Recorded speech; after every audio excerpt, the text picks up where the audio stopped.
Yeah, no, that's That would be great. pretty cool. That would be pretty cool. Hey, you just made me realize, like that somehow the skies opened up and both of them were nominated the same year. Yeah, exactly. That's right. Yeah, How that's crazy right. would that be? Yeah, I know that would be something else. I would probably be that. That might even be like some sort of like Hall of Fame record that there's some guy related to both bands that got in at the same time. That's weird. Yeah, that would be cool.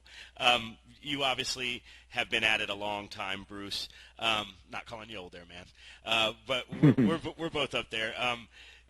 What advice would you give to new musicians? And I mean not just guitarists, not just bass players. I've read in another interview where you said something about, and we're very proud of the fact of, you could do a lot of things. You can produce, you can play bass, you can play drums, you obviously can play guitar.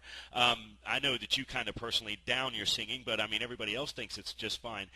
I think in talking to a lot of artists, they say, you know, if you want to stay relevant in the business, you have to write your own stuff, you know, or at least a little bit. What advice would you give to the folks that are coming up and coming in the scene? Well, look, a good song is a good song, period, no matter what era you grow up in. You know, people are always drawn to music, excuse me, and they want to hear new music, you know. I do think that an up-and-coming person, as you mentioned, I think it's great when everyone has their influences, you know, who inspired them to learn the instrument and be great and you know, who their heroes are, you know.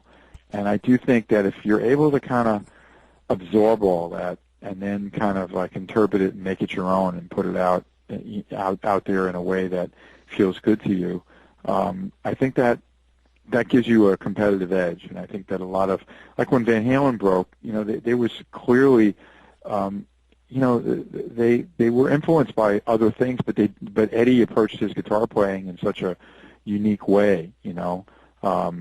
He loved Eric Clapton and that kind of thing, and then he just amped it up a bit, you know, and made it a little faster and added a couple of tricks to it. But he's like an extremely lyrical, brilliant guitarist, you know, and you know, and that's what I kind of tell people, that I think it's important that they, in some way, that they're kind of respectful of what turns them on, but then if you can absorb that and then make it your own, you know, you may have something that people are really drawn to, and then who knows, you could be the next Van Halen.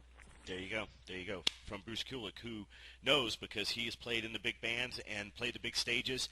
I told Kim, Bruce, that I wasn't going to keep you long, and just started doing this. Have done several interviews now. This is a real big honor for me. The first time I saw Kiss, Bruce Kulick was the guitarist, so it was a big-time deal for me. Kiss has always been one of my favorite bands. A real honor and pleasure. Like I said, I'm kind of a newbie at this, but I told Kim we'd keep you for 15 minutes.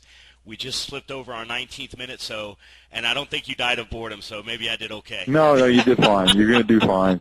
You just be, you know, clever with the questions and polite to your, you know, whoever you're interviewing, and you'll do fine with it. So good luck with your show and everything. Hey, no problem being polite here. Big pleasure and honor for us. I want to give some dates real quick. If you are on the West Coast, February 1st at the Cat Club in Hollywood, they're going to be having a BK3 premiere party, and as Bruce says on his website, you never know who might pop up. I mean, it is L.A. and everything, so if you're on the East Coast, which is my old neck of the woods, I'm from North Carolina, make a trip out to the Kiss Coffee House in Myrtle Beach. Myrtle Beach was a party spot for me all the way through high school and in college. The Kiss Coffee House is a very, very, very fucking cool place. You need to go there and check that out. That is February 6th. Bruce will be there.